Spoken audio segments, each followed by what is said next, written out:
All right, so I've been chewing on this update, and I want to walk you through everything in a way that sounds like we're just two players talking. No dry readout, no list recitation, just how the patch actually feels, why some of the numbers matter, and what I think you'll notice after a handful of rounds. This is my deep breakdown and script for the Battlefield 6 game update 1.1.2.0. First off, I'm going to be real with you. Patches like this are never just one change. They're a web of small tweaks that ripple through the game in ways you don't fully understand until you're back on the field. On paper, you've got a few headline additions, a brand new map called Eastwood, a limited time mode called Sabotage, aim assist rolled back to the open beta tuning, weapon dispersion reduced across the board, and a massive pile of bug fixes. But the real story isn't just in those bullet points. It's in the way the game feels. The map and mode are what pull you back into the game, but the aim assist and dispersion changes are the ones that mess with your muscle memory and make every gunfight feel a little different. Let's start with the new map and Sabotage mode, because those are the flashy updates that hit you right away. Eastwood is this California-set battlefield with wide-open areas mixed with narrow urban streets. It's got that gritty, modern vibe where every alley feels like an ambush waiting to happen. You can tell the devs wanted to create something that rewards teamwork. There are more flanking routes, more vertical play, and better sightlines for both infantry and vehicles. Vehicles actually feel balanced on this map, which is saying something. The terrain gives just enough cover to infantry, while open lines of fire keep vehicle players relevant. Sabotage, on the other hand, is this timed objective mode that keeps the adrenaline high. The moment you spawn in, you're pushed toward this constant tug of war, planting, defending, defusing. It's fast, sweaty, and brutal. The pacing feels more like classic Battlefield moments where chaos meets strategy, and that's honestly been missing for a while. But let's get to the part that's going to shake things up the most, the aim assist changes. The developers reverted aim assist back to the open beta tuning, and that's huge. During the past few months, they'd been experimenting with different levels of magnetism, trying to balance how much the game helps controller players without making it feel unfair to mouse and keyboard users. What they've done now is take a step back to what felt natural, a setting where aim assist helps you stay on target but doesn't take control away. For controller players, this means aim feels smoother, more predictable, and more responsive. The slowdown around targets feels more in sync with movement, making tracking smoother at close and mid-range. You'll instantly notice the difference the moment you aim down sights.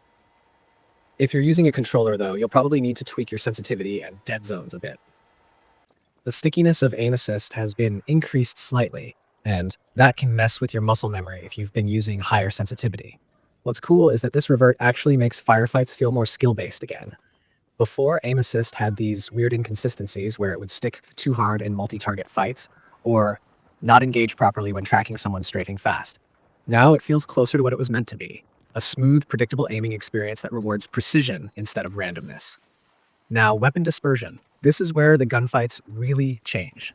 The update reduces weapon bloom and random spread across a bunch of guns.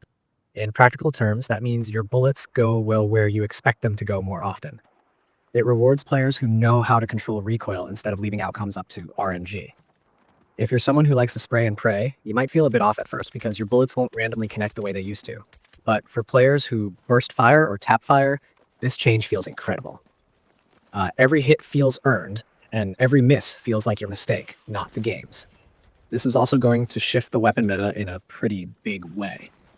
Guns with tight recoil patterns and clean burst control are now top tier. The patch makes those weapons feel much more reliable at mid-range. If you've been using heavy recoil assault rifles, you might need to readjust because the balance between recoil and spread has been altered slightly. Attachments that help control vertical recoil or increase stability are now more valuable than ever. The changes also make headshots more consistent. When dispersion is lower, precision aiming pays off in ways that feel satisfying. The update also takes a serious pass at movement and animation. The developers cleaned up stance transitions, landing recovery, vaulting, and how your character handles sudden changes between sprinting and shooting. These sound like small things, but when you play enough, you'll realize how big of a difference it makes. Before, there were moments where your weapon felt like it lagged behind your input, like when you vaulted a small obstacle and your crosshair took a moment to catch up, costing you that split-second reaction in a fight. Those are the types of details that separate smooth gameplay from frustrating moments, and now it all feels tighter. They also fixed some major animation desyncs, especially around sliding and crouch transitions. If you were ever in a gunfight where someone seemed to be phasing between animations, that's what this addressed. The camera shake and recovery after landing have been toned down, which means you can aim faster after jumping or dropping off ledges. For aggressive players, this is a dream come true because it makes peeking and slide shotting smoother without feeling broken. Movement now feels like a proper extension of player skill again. And yes, the patch went after exploits. Drone surfing, gone. Certain map glitches that allowed people to clip through terrain or reach impossible rooftops, fixed. Vehicle physics were also tuned to stop people from abusing weird mechanics to launch vehicles into unintended areas. It's all part of making the game feel fairer and more stable. That kind of housekeeping might not make headlines, but it's the backbone of a healthier game. When you don't have players breaking maps or pulling off physics exploits, the playing field feels cleaner and the focus returns to skill instead of trickery. Now, let's talk about how this affects gameplay rhythm overall. Lower dispersion means you'll spend less time fighting against the game and more time fighting your opponents. Every shot feels more deliberate. When combined with the smoother animations and the aim assist revert, the result is that fights feel predictable again. In a good way.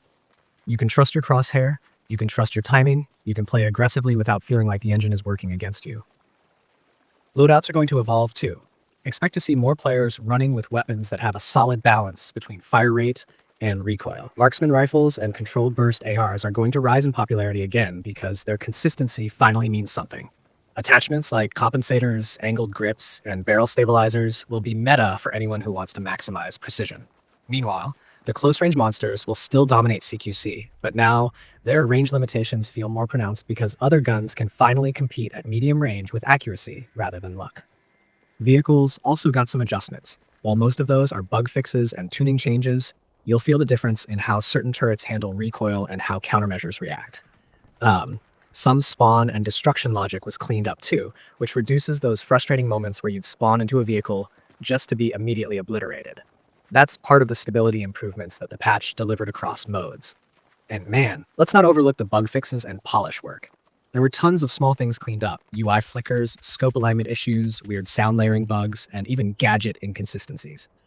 Those might not sound sexy in a trailer, but they drastically improve your experience. For instance, optics now align properly in ADS for several weapons, so what you see is what you hit. That visual trust is a big deal because Battlefield relies so heavily on split-second visual cues. The fewer graphical distractions and inconsistencies there are, the easier it is to focus purely on gameplay. The new map, Eastwood, is also full of environmental storytelling and refined lighting. You'll notice the lighting overhaul makes visibility clearer during engagements. No more weird, dark corners that swallow enemies whole. The map's destruction physics have also been fine-tuned, so debris behaves more predictably after explosions. It feels like a technical leap from earlier maps, which shows how much the engine's evolving. And Sabotage mode? That's where chaos meets control.